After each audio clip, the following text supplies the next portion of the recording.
Bismillahirrahmanirrahim. Dengan nama Allah yang Maha Pengasih lagi Maha Penyayang. Iza waqa'atil waqi'ah. Apabila sudah datang waqi'ah, kiamat, laisa liwaq'atiha kadzibah. Tidak ada waktu itu kebohongan-kebohongan. Kiamat tidak mungkin rekayasa. Kiamat tidak mungkin edit-editan. Kiamat tidak mungkin hasil manipulasi dari Amerika, Cina, ataupun negara-negara manapun yang besar adidaya. Dia mau bikin kiamat misalnya di dunia ini, tidak akan bisa. Tentulah kiamat ini yang termasuk rukun iman, kita percaya kepada hari akhir atau hari kiamat juga hari akhir, adalah ciptaan yang bisa membuat hanya Allah sendiri. Karena yang membuat kejadian awal hidup kita ini juga Allah. Kita lahir bayi, itu Allah yang mengeluarkan dari perut ibu. Banyak orang yang lahir tidak hidup. Banyak orang yang lahir kadang-kadang 2 hari sudah meninggal, atau masih di dalam perut ibu, tapi Allah sudah tetapkan ajalnya, maka dia meninggal dalam keadaan di dalam kandungan ibunya. Tidak ada yang bisa memastikan ruh siapapun. Ruh saya akan kapan meninggal, ruh kita semua jemaah di sini kapan akan kembali kepada Allah. Apakah kita sampai kepada kiamat nanti, yang kiamat dikatakan kiamat kubro, kiamat besar? Itu tidak ada yang bisa memastikan. Itu yang diartikan dengan laisa liwaq'atiha kadzibah. Tidak lagi ada kebohongan ketika sudah terjadi kejadian kiamat tersebut. Oleh karena itu, tentu ada tanda-tandanya. Kalau mau hujan tentu ada tanda-tandanya. Gelap dulu awan atau sudah angin, ini mau hujan nih, tahu kita. Kalau kiamat, apakah ada juga tanda-tanda seperti yang kita pikirkan itu? Tanda-tanda kiamat itu ada. Tapi apakah tanda-tanda itu menunjukkan akan kiamat lagi? Atau siapa yang tahu di dunia ini kapan kiamat itu pastinya? Itu tidak ada yang tahu. Tapi tanda-tandanya tentu ada. Apa tanda-tanda kiamat? Rasulullah bersabda, "Inna min asyratis sa'ah." Tanda-tanda kiamat, ayyurfa'al ilmu diangkat. Jadi orang yang punya ilmu meninggal, ulama meninggal. Jadi gimana? Orang bertanya kepada siapa lagi? Orang yang sudah pandai tentang agama ini banyak yang sudah diangkat. Maka harus hati-hati kita.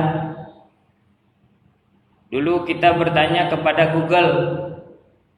Sekarang kita bertanya kepada AI. Apakah itu termasuk sumber agama? Bisa ya, bisa tidak. Kalau yang disampaikan Google itu sesuai dengan fikih, bisa kita jadikan panutan. Bisa kita ambil ilmunya. Yang disampaikan AI itu sesuai dengan ilmu usul fikih, ilmu tafsir, boleh.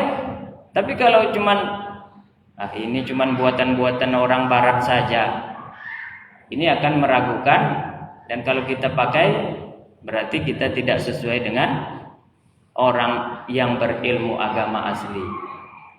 Karena orang berilmu agama asli itu sebetulnya dia hanya harus punya guru. Saya contohnya belajar di pesantren Gontor. Kiai-kiai saya belajar lagi di pesantren lain. Kiai-kiai saya yang sudah sepuh belajar sampai kepada yang paling banyak ilmunya siapa? Rasulullah. Jadi kalau bertanya kepada robot, komputer, AI ataupun Google atau YouTube, itu yang nanti dikhawatirkan, dari mana asal mereka itu ilmunya. Kalaulah betul, ya alhamdulillah. Kalaulah tidak, tentu kita mengamalkan amalan-amalan yang tidak sesuai dengan syariat yang disampaikan baginda Nabi Muhammad SAW. Diangkat ulama-ulama.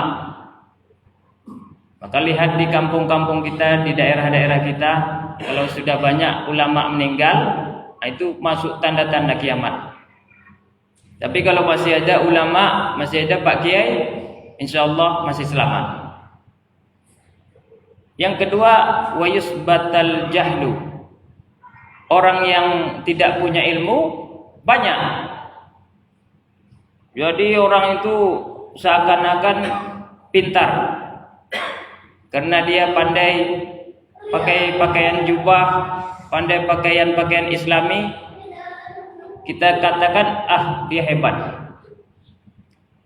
Ada kejadian di Pekanbaru ini, Jumat kayak gini juga, tidak datanglah khotibnya. Tidak datang khotibnya. Akhirnya nengok-nengoklah semua sampai udah ya jam-jam 1. Akhirnya bubar. Karena tidak ada satupun yang mau maju jadi khotib. Satu masjid itu tidak ada yang berani masuk ataupun tampil untuk menjadi khotib. Padahal sholat Jumat itu syaratnya ada khutbah Jumat. Makanya perlu juga disarankan kalau di setiap masjid itu ada minimal satu lah yang pandai untuk menggantikan kalau khotib Jumat itu tidak hadir. Atau diletaklah buku-buku khutbah Jumat. Jadi walaupun kita tidak pandai khutbah Jumat, minimal ada buku khutbah itu dibaca sehingga Jumat kita jadi sah jadinya. Tidak seperti yang saya katakan tadi, Jumat karena khotibnya tidak datang, tengok kanan kiri, tunggu, bingung, akhirnya sholat Jumatnya nggak jadi juga, gara-gara nggak ada yang berani tampil untuk jadi khotib. Itu karena banyak yang tidak punya ilmu agama. Ketiga, wa yashrabal khamra, minum-minuman yang memabukkan. Dari dulu ini saja masalah-masalah kita. Minuman keras, minuman yang beralkohol. Dan hati-hati, ada juga kadang-kadang merek-merek sebagian minuman itu berlabel-label halal, rupanya masih ada kandungan alkohol. Kita harus tidak meminum hal-hal yang gitu. Minum aja yang jelas-jelas. Minumlah segar, minum susu, minumlah teh, minum bandrek. Jangan cari-cari alasan untuk memanaskan tubuh, minum tua. Wah, itu enggak lagi modern itu. Cara pikir seperti itu sama dengan cara pikir orang-orang jahiliyah dulu.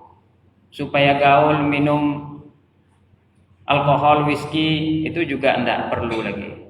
Ada acara pernikahan, siapkan botol minuman untuk yang menjaga tenda, enggak perlu juga.